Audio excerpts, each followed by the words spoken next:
요즘 우리는 예수 믿기 쉬운 평화의 시대라 할 수 있지만 동시에 여러 가지 시험과 유혹으로 인해 예수 믿기가 결코 쉽지 않은 시대에 살고 있습니다. 특별히 지금이 세계화 시대이고 지구촌 시대이고 정보화 시대이고 AI 인공지능 시대이지만 동시에 삶의 기준이 없고 가치관의 혼돈의 시대이기 때문에 무엇이 옳은지 무엇이 그른지 분간하기 어려운 시대에 살고 있습니다. 너무나 많은 사람들이 자기 중심적, 이기적이 되어 내가 기준이 되어 내가 좋으면 선이고 내가 싫으면 악이라고 하는 이상한 시대에 우리는 살고 있습니다. 그래서 많은 분들이 이 시대는 기준도 없고 표준도 없고 도덕도 없고 윤리도 없다고 말합니다. 예전에는 삶의 모델이 있고 사표가 있고 기준이 있었는데 이제는 그런 게 없다는 것입니다. 그래서 애들 키우기도 쉽지 않다고 말합니다. 부모들이 공부는 많이 했는데 요즘 아이들 교육을 어떻게 해야 할지를 모르겠다고 말합니다. 이런 시대의 사조는 영적인 부분에까지 큰 변화를 가져왔습니다. 우리는 수십 년 전부터 포스트 모던 시대를 살고 있습니다. 종교다원주의 시대를 거친 이후 영적으로도 많은 도전을 받고 있습니다. 많은 사람들이 탈선하고 방탕하고 변질되고 타락해 가고 있습니다. 성경은 이런 우리를 보고 우리는 다 양 같아서 각기 그릇 행하여 각기 제 길로 갔다고 했습니다. 주님이 원치 않는 세상의 길, 멸망의 길로 각자 자신이 원하는 길로 갔다고 했습니다.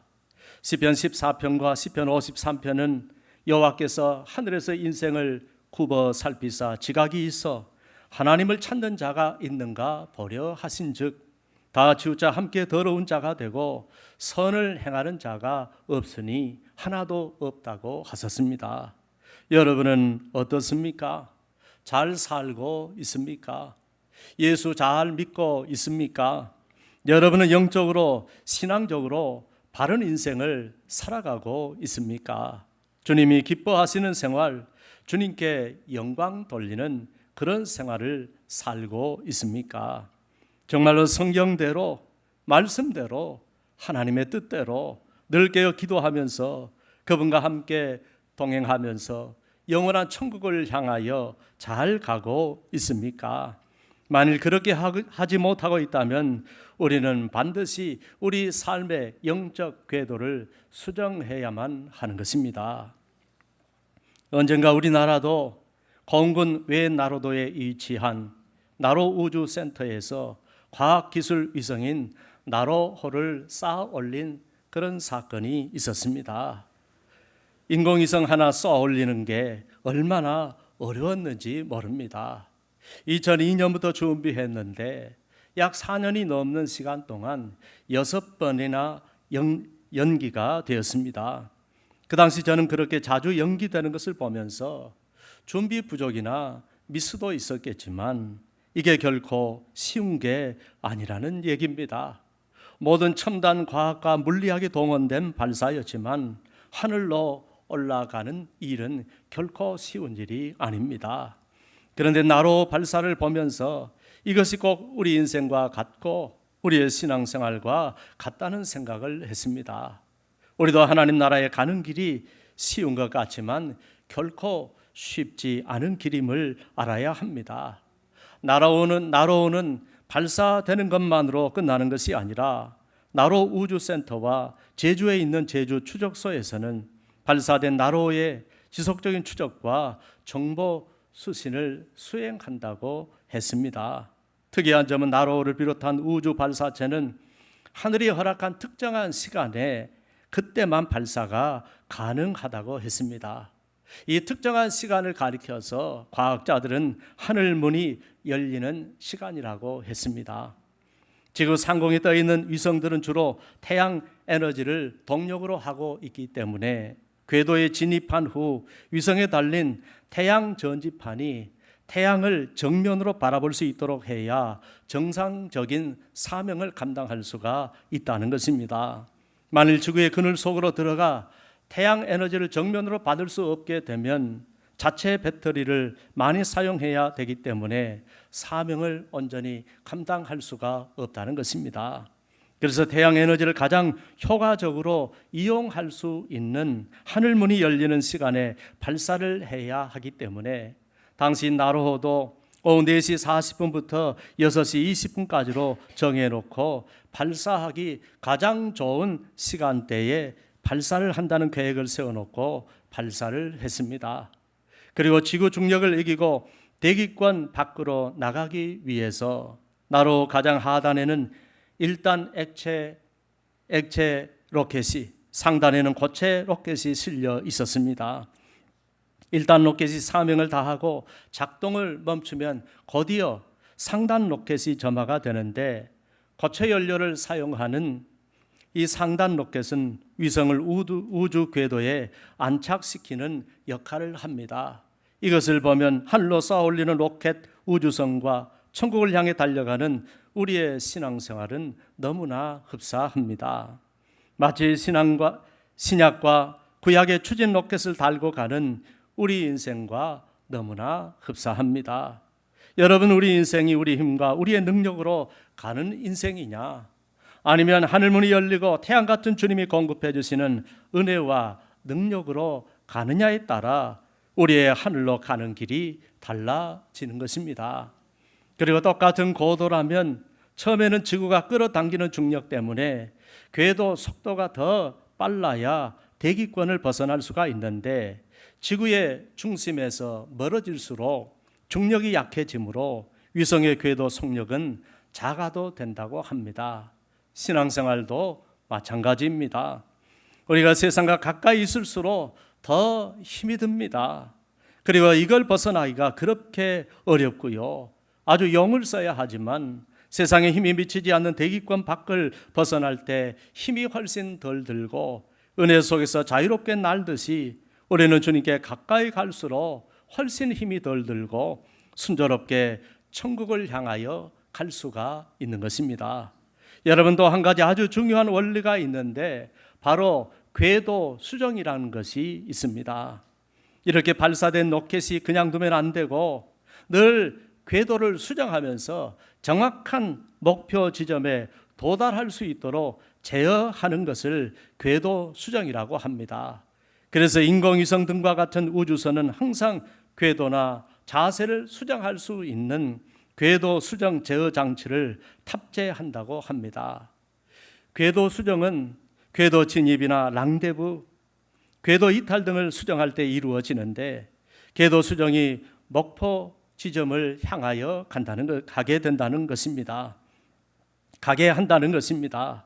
심지어 정지위성도 궤도 수정을 하는데요, 말 그대로 정지위성이라면 어느 일정한 상공 높이에서 정지되어 있어야 할 위성이지만 여러 요인 때문에, 즉 달과 태양의 인력, 태양 복사 압력, 지구 인력의 불균형, 이런 것들 때문에 정해진 위치로부터 벗어나게 되고 왔다 갔다 한다는 것입니다.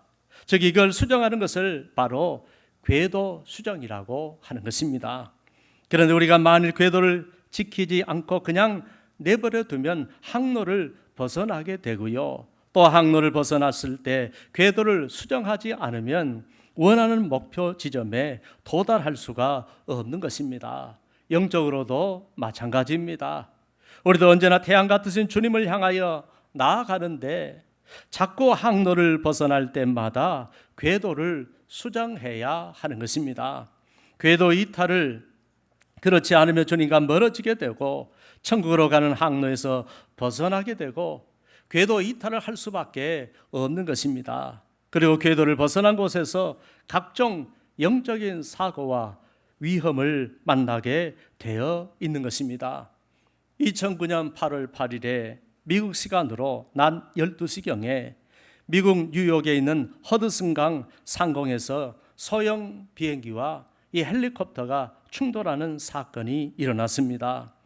소형 비행기는 뉴저지주에 있는 공항에서 휴양지인 오션시티로 향하고 있었고, 반면 헬기는 이탈리아 관광객들에게 뉴욕시 스카이라인을 관광시켜주고 있었습니다.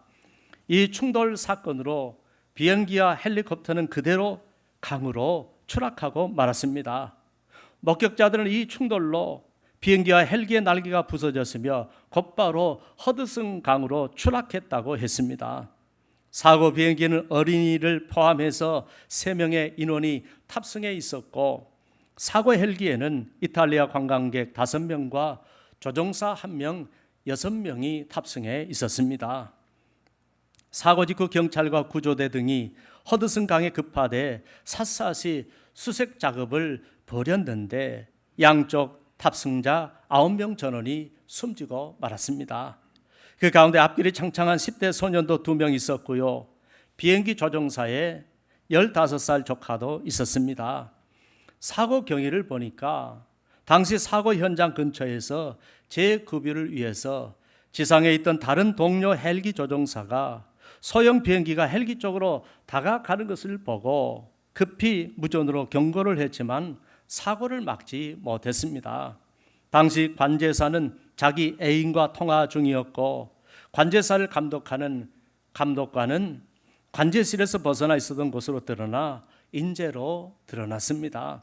또한 이미 관제사가 경비행기 조종사에게 주파수를 알려주면서 인근 공항에 관제 지시를 받으라고 말을 해 주었는데도 무슨 연유인지 경비행기 조종사는 그 지시를 따르지 않았다고 합니다. 지시를 무시하다가 무시무시한 사고를 당한 것입니다. 원래 뉴욕시 허드슨강 상공은 하루에도 수백 대의 비행기가 지나다니는 일종의 하늘 교차로였다고 합니다. 복잡한 하늘길에서 한순간의 방심이나 부주의는 얼마든지 끔찍한 인재로 이어질 수가 있습니다. 우리 인생은 마치 허드슨강 상공과 같습니다. 우리는 어떤 충돌 사고를 당할지 아무도 모르는 상황 속에서 인생을 살고 있습니다.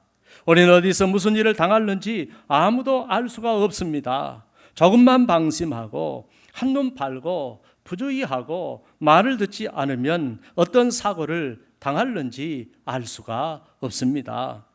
여러분, 항공기는 난다고 되는 것이 아닙니다. 끊임없이 관제탑과에 연락을 하고 교신을 주고받으면서 항로의 지시를 받아야 합니다. 그런데 그날 사고기는 그 모든 것을 무시하다가 전원 사망이라는 끔찍한 사고를 당하고 말았습니다. 사랑하는 여러분, 우리 인생도 항상 관제탑의 지시를 받아야 하는 것입니다. 우리의 인생 관제탑, 즉 영적 관제탑은 항상 하늘에 있습니다. 그래서 그 관제탑의 관제사는 예수 그리스도이신 것입니다. 관제사 되신 주님께서 관제 지시를 모두 녹음해 놓은 것이 바로 성경인 것입니다. 여러분, 성경은 인생 항로의 지도인 것입니다. 성경을 영어로 캐논이라고 합니다. 캐논이라는 말은 표준 잣대라는 말에서 나왔습니다. 성경이 기준입니다. 성경이 표준입니다. 가이드입니다. 안내자입니다. 지도입니다. 내비게이션입니다. 관제탑이요, 관제 지시인 것입니다. 그래서 성경을 보면 길이 보입니다. 항로가 보이는 것입니다.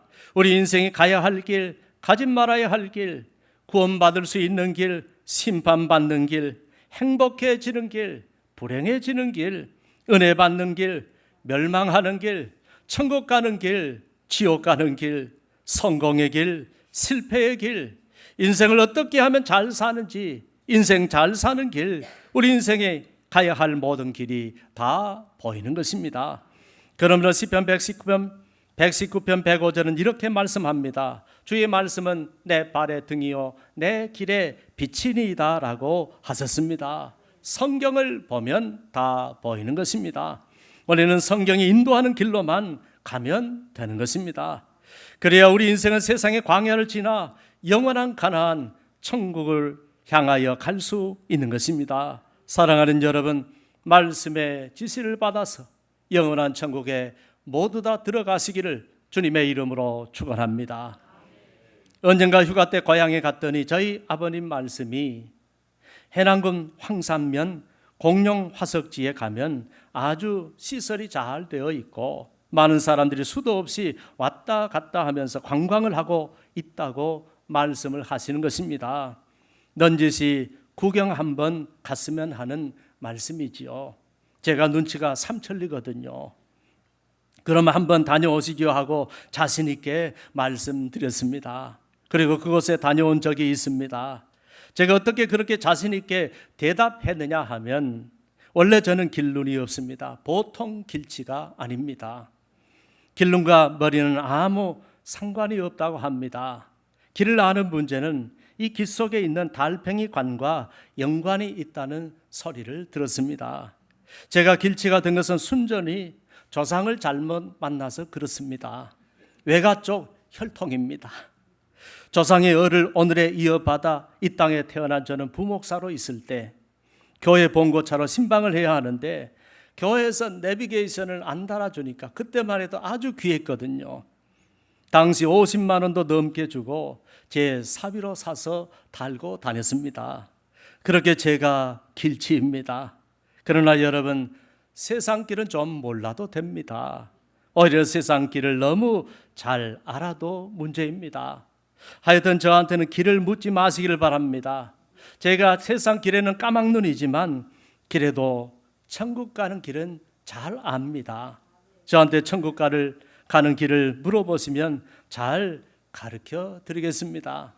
그런데 요즘은 길치도 전혀 문제가 될 것이 없습니다. 너도 나도 이 내비게이션을 달고 다니는 시대가 되었기 때문입니다. 차마다 안 달린 차가 없습니다. 내비게이션이 얼마나 정확한지 모릅니다. 그것도 매일 실시간으로 안내해 줍니다. 어떻게 그렇게 할 수 있느냐 하면은 인공위성에서 세상을 내려다보면서 안내를 해주기 때문입니다. 그런데 우리의 문제는 세상 길은 너무나 잘 알고 있지만 정작 반드시 알아야 할 영적인 길은 너무나 잘 모르는 영적 길치라는 데 있습니다. 그래서 세상에서 방황하는 인생이 얼마나 많습니까?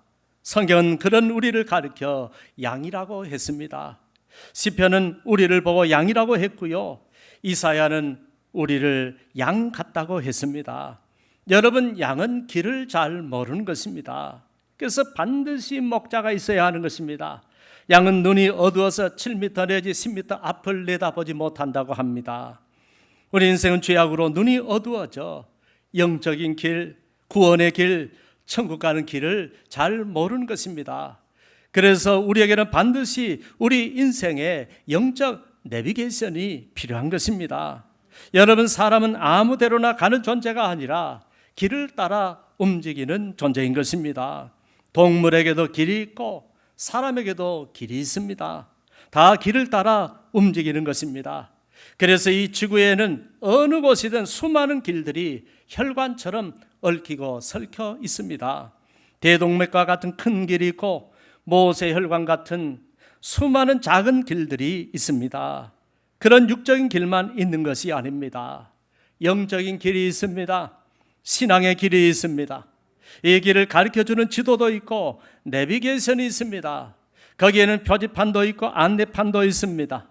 신호등도 있고 지켜야 할 룰도 있습니다. 우리에게 영적 세계를 가르쳐주고 인도해주는 영적 내비게이션이 있는 것입니다. 우리 인생의 영적 내비게이션이 바로 성경인 것입니다.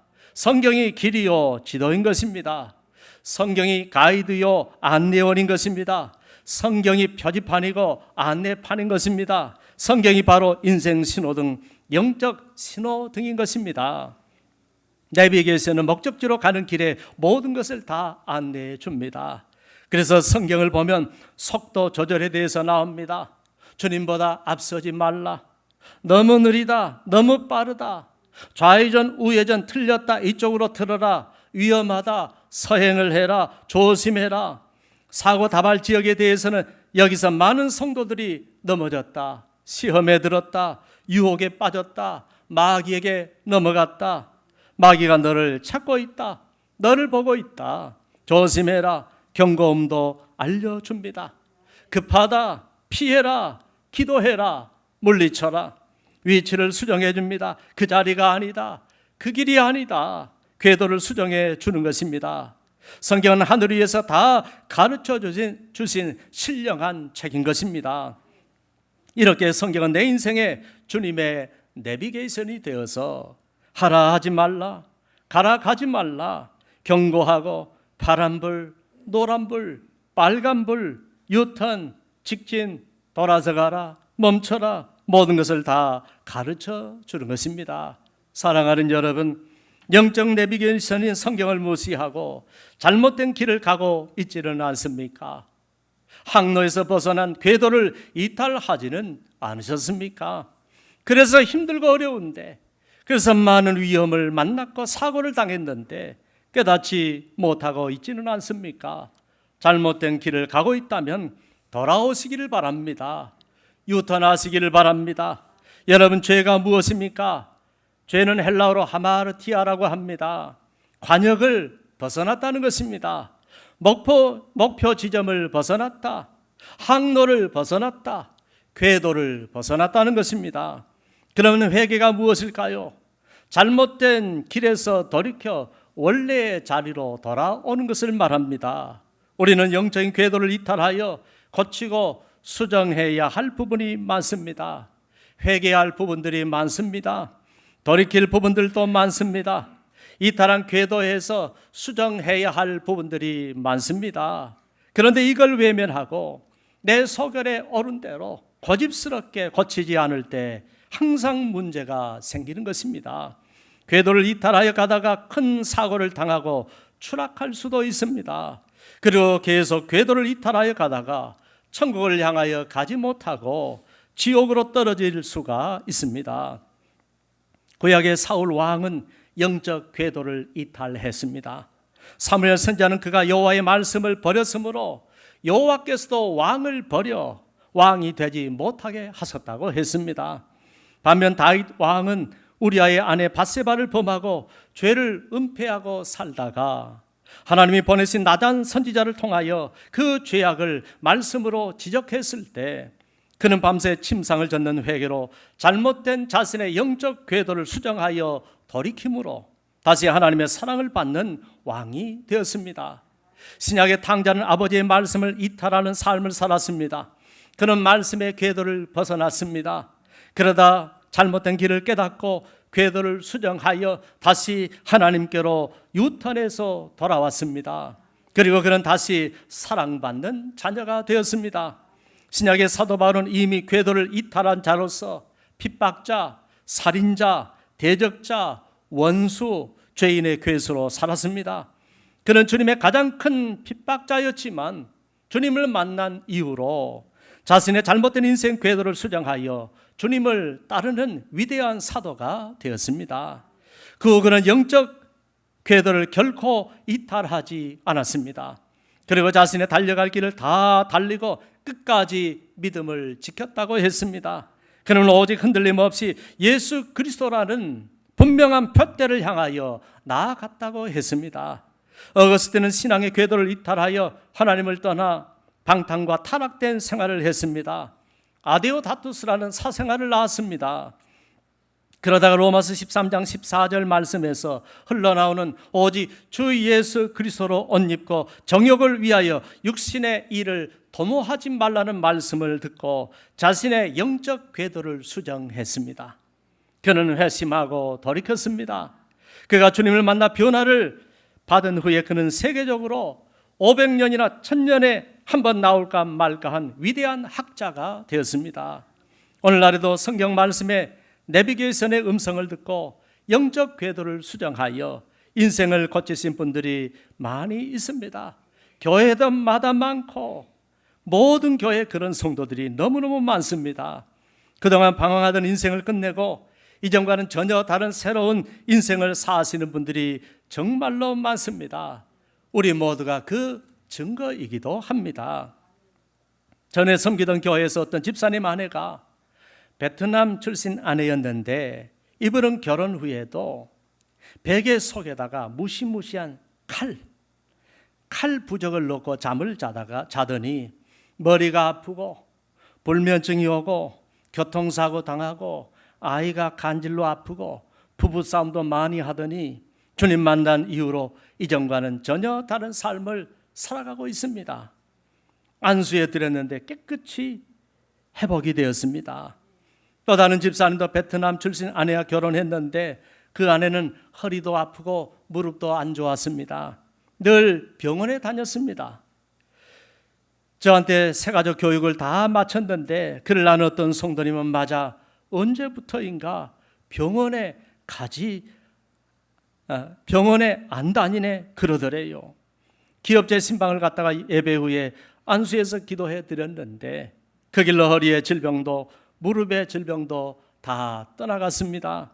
나중에 그 성도님 고백이 목사님 하나도 안 아파요. 목사님이 기도해 주어서 이제는 괜찮아요. 그리고 그 후로 꿈을 꾸면 예수님이 자주 나타나요. 예수님을 보고 있어요. 그 어느한 베트남 사람이 한국말로 그렇게 고백을 하는 것입니다. 여러분 인생의 궤도를 바꾸니까 마귀가 기다리는 그런 궤도에서 인생의 궤도를 수정하니까 은혜가 오고 주님께서 인도하시는 복된 인생이 된 것입니다. 사랑하는 여러분, 여러분도 길을 잘못 들어서지 않으셨습니까? 잘못된 길을 걸어가고 있지 않습니까? 예수를 믿는다 하면서도 영적인 궤도를 이탈하여 가고 있지 않습니까? 지금 나는 어디로 가고 있습니까? 지금 내가 벗어난 궤도 이탈은 무엇이고 나는 무엇을 고치고 무엇을 수정해야 합니까? 나는 어떻게 해야 천국을 향하여 똑바로 갈 수 있습니까? 사랑하는 여러분, 세상의 내비게이션도 그냥 움직이고 작동되는 것이 아닙니다. 모두 다 인공위성과 연결이 되어 있습니다. 다 하늘과 연결이 되어 있습니다. 하늘과 교신을 주고받습니다. 그걸 위해 위치 추적 시스템이 장착되어 있습니다. 항상 자기 위치가 인공위성에 노출이 되고 신호를 주고받는 것입니다. 모든 내비게이션이 다 하늘과 연결이 되어서 거기에 있는 주파수를 맞추고 궤도를 수정하면서 가는 것입니다. 지도를 가지고 있으면서도 내비게이션 단말기를 가지고 지도를 따라가면서도 그렇게 하늘과 주파수를 맞추고 하늘과 교통신호를 주고받으며 나아갈 때 의미가 있고 가치가 있고 나를 인도해 주는 내비게이션이 되는 것입니다. 이처럼 우리가 성경 내비게이션을 가지고도 늘 하늘과 신호를 주고받고 교신을 하면서 가야 하는 것입니다. 그리고 하늘과 교신을 하는 것이 바로 기도입니다. 즉 주파수를 맞추고 궤도를 맞추는 것입니다. 기도를 통해 말씀을 내 삶에 잘 적용하면서 내가 잘 따라가고 있는지 하늘에 계신 주님과 눈을 맞추면서 주님이 인도하는 그 길을 가는 것입니다. 그래서 신앙생활의 두 축은 말씀과 기도라고 하는 것입니다. 말씀과 기도는 영적인 수레바퀴로서 우리 인생을 앞을 향하여 데리고 가는 것입니다. 나를 주님께로 나아가게 하고 천국까지 이르게 하는 것입니다. 그래서 우리는 말씀과 기도를 통하여 주님과 주파수를 맞추고 주님과 영적 궤도를 수정하면서 앞으로 나아가는 것입니다. 혹시 잘못된 길을 갈지라도 영적 궤도를 수정하면서 잘 가면 천국까지 이르게 될 줄로 믿습니다. 그렇게 우리는 내비게이션에 내장되어 있는 지도만 가지고 있어도 안 되는 것처럼 인공위성과 주파수를 맞추고 궤도를 수정해서 나아가야 하는 것처럼 우리는 성경만 가지고 있으면 안 되고 언제나 기도를 통하여 하늘과 교신을 주고받으면서 주파수를 맞추고 신호를 주고받으면서 궤도를 수정하면서 바른 인생길을 걸어가야 하는 것입니다. 그래야 나의 인생길 그리고 나의 신앙의 길을 바르게 인도해 주시는 것입니다. 말씀과 기도가 내 인생의 내비게이션인 줄로 믿습니다. 기도가 주님과 주파수를 맞추며 나아가게 하는 우리 인생의 궤도 수정인 줄로 믿습니다. 이 두 가지 내비게이션 기능을 켜고 주님과 주파수를 맞추고 인생길을 걸어가면 우리는 어디를 가든지 길을 잃지 않을 줄로 믿습니다. 무엇보다 내비게이션의 주인은 우리 주 예수 그리스도이신 것입니다. 그러므로 주님은 요한복음 14장 6절에 내가 곧 길이요 진리요 생명이니 나로 말미암지 않고는 아버지께로 올 자가 없느니라고 하셨습니다. 구약 성경 욥기는 나의 가는 길을 오직 그분만이 아신다고 하셨습니다. 그러므로 시편 23편 1절 3절 그리고 6절은 여호와는 나의 목자시니 내게 부족함이 없으리로다 라고 하셨습니다. 그가 나를 푸른 풀밭에 누이시며 쉴만한 물가로 인도하시는도다. 내 영혼을 소생시키시고 나의 자기 이름을 위하여 의의 길로 인도하시는도다. 내 평생의 선하심과 인자하심이 반드시 나를 따르리니 내가 여호와의 집에 영원히 거하리로다 라고 했습니다. 사랑하는 여러분, 말씀을 떠난 삶, 말씀을 외면한 삶, 말씀을 벗어난 삶은 영적인 궤도를 이탈한 것입니다. 아무리 세상에서 잘 먹고 잘 살고 잘 나간다 할지라도 그는 반드시 생명의 궤도를 이탈한 것입니다. 악인의 형통을 부러워하지 마시기를 바랍니다. 그것은 넓은 길입니다. 그리고 반드시 멸망의 길입니다. 하나님이 인도하시는 길은 좁은 길입니다. 그러나 영생의 길입니다. 우리 주님이 인도하시는 길입니다. 그 길로 가야 합니다. 그 길을 걸어야 합니다. 우리가 잘 가고 있다가도 언젠가 잘못 가는 길이 있다면 반드시 영적 궤도를 수정하면서 우리 주님이 원하시는 길, 그 길로 가시기를 바랍니다. 그리고 여전히 성경의 영적 지도를 보면서 기도로 신호를 주고받으면서 주님과 교통하면서 영원한 길이 되시고 안내자가 되시고 내비게이션이 되시는 주님의 지도를 받아 구원의 영생의 길, 천국으로 가는 길로 나아가는 여러분들이 되시기를 바랍니다. 그래서 모두 다 천국에 가서 우리 다 같이 만나는 가장 복된 인생을 살아갈 수 있기를 주님의 이름으로 축원합니다. 기도하겠습니다. 하나님 아버지, 은혜 감사합니다. 영적 궤도에서 이탈해 있는 자들이 너무나 많습니다. 영생의 길, 천국 가는 길, 구원받는 길에서 벗어나버린 인생들이 이 세상에 얼마나 많습니까? 무수히 많습니다.